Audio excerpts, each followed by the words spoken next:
So, Renzo, really good to meet you. You too. We've been emailing and Skyping and so on over a year or more. I've been trying to get this interview out of you.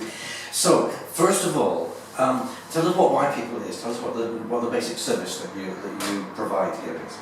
Yeah, White People have a number of services run through the central belt of Scotland.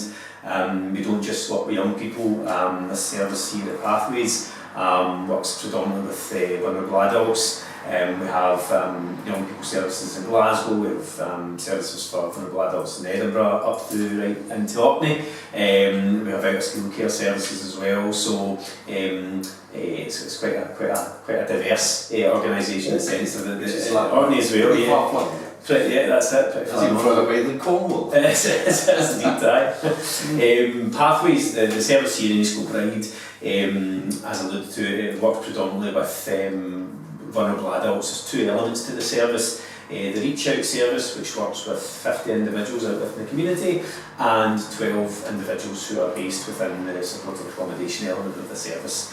And you know the support needs that the service users display on referral here are usually 3 or more of, well, it can be history of abuse, trauma, alcohol addiction, drug addiction, and mental health issues as well. So sometimes they have a combination of all of the above, unfortunately. So it's quite a challenging environment. And the 50 or so people out in the community, are they people who've been through the sort of the core unit and then moved on, or do you have people who go straight into a sort of cluster flat and then, but are still part of this kind of network? How does that work? We do both. We've got a flexible reach out system, so if they're referred here and they come here first and they may reside here for a number of months, and once they're ready to move on with support, we will help facilitate that.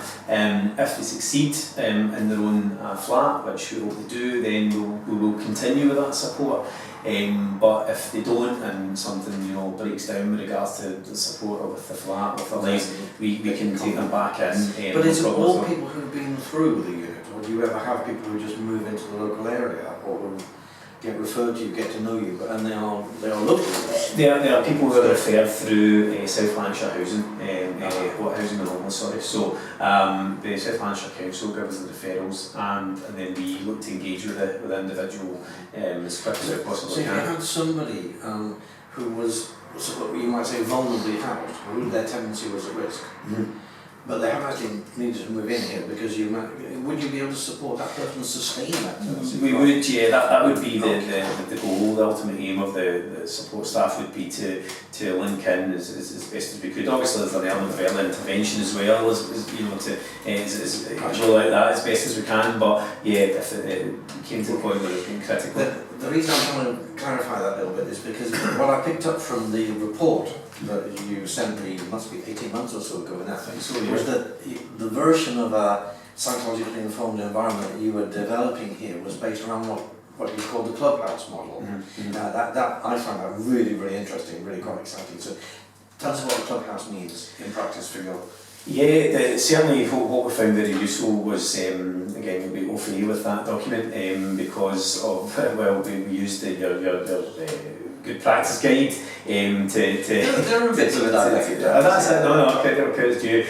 So certainly what helped us as a service was implement the 5 elements in a certain way, and one of those elements, as you know, is the managing relationships, and we looked at having visited Forest House in the past in Glasgow and aware of Clubhouse International and their approach or ethos to support.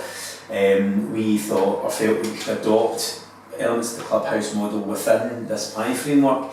And managing relationships for us is all about that kind of horizontal learning between the staff and the service users. So it's a buy-in from staff and service users equally to look at maintaining the service that they're in, to contribute to making that better, to making the environment better, to be members of a close-knit and safe community almost. Is probably the most important way. So examples could be joint training with staff and service users where they're all become certificated together. a lot of peer support and... Exactly, yeah. So do you regard, so am I right in thinking that you regard people in the kind of the cluster, the diaspora, the 50 or so, as being equally members of the same community? Is that the kind of underlying idea? Absolutely, absolutely. They have access to facilities when they need. They have the reach out support from our staff when they need. We have a hub on a Wednesday that we operate essentially as a drop-in, meaning that those individuals out with the community can come by and check in if they like, or our staff can engage them. And again, it's about having that buy-in to the service. So does that mean that they can see themselves, they can feel members of the community as much or as little as they choose? They can drift off and leave this as being part of their past? Absolutely, absolutely. If they don't need you anymore? Yes, they can choose to when to disengage once a service user decides that they don't need that additional support anymore. Visits may reduce from 4 or 5 a week down to 1 or 2 and ultimately to 0 once they feel that they're able to maintain their own tenancy and the social networks. Well, that's just come back for Christmas, alright? Birthdays. That's it. But yeah, then again, if something breaks down after a period where they're not engaged with us, then we're happy to pick that up. So you can, so as we're leaving home, you're still a member of the family. Yeah, that's it. And for people whose family often have brings really difficult issues for them, that's really quite an important kind of membership and a kind of safety to Absolutely. The other thing that I picked up that had me really interested, I've been quoting this to several people as well, as a really exciting example of using the environment doesn't just mean using the environment that you yourself own and run and manage, it can be using the environment around. And you talked about having key work or counselling sessions in a coffee bar, yeah, or in a park, or bus shelter as well. But can you explain how that goes? Yeah, well, again, that's linked into another one of the principles.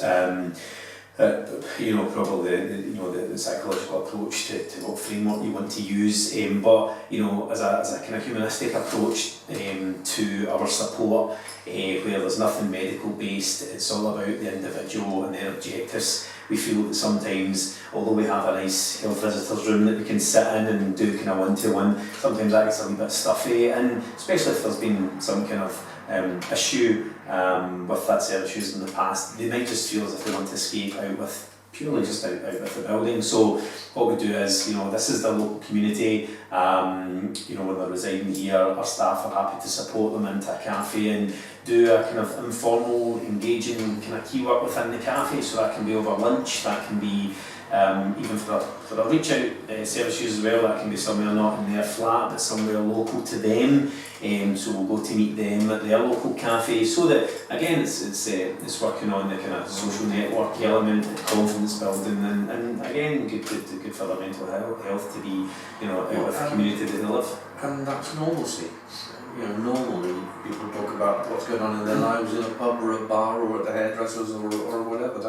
That's the future. That's where people go to. Yeah, I think there's probably an element of not befriending as such in there, but they might some of them lack those social networks that they don't have anyone to go out, just simply like you say, just have a chat and a coffee with, and I think there is a feel good factor to that as well, just being able to go out into your local community. Yeah, to be a citizen. To be just have the same kind of life. Yes. And not have all your discussions in quite little sort of it's very formal, although it can be helpful sometimes, it's a bit formal. It's good to have both options and to have the freedom, the flexibility of able to do either or both. And depending on the stage of the service user, how they're feeling at that particular time, sometimes the health visitor's room is the right place, and sometimes, potentially when they're progressing onto a good place in their lives, then the cafe's a good option. It's that kind of flexibility, that kind of thoughtfulness about using the environment, using the wider environment, I think is really part of it.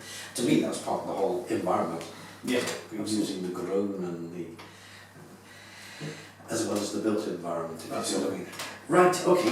We're going to pause for now because I've got a lot of other questions I want to ask, but we're going to move on to the next bit after that. So, Renzo, thank you very much. Thank you, Robert. Cheers.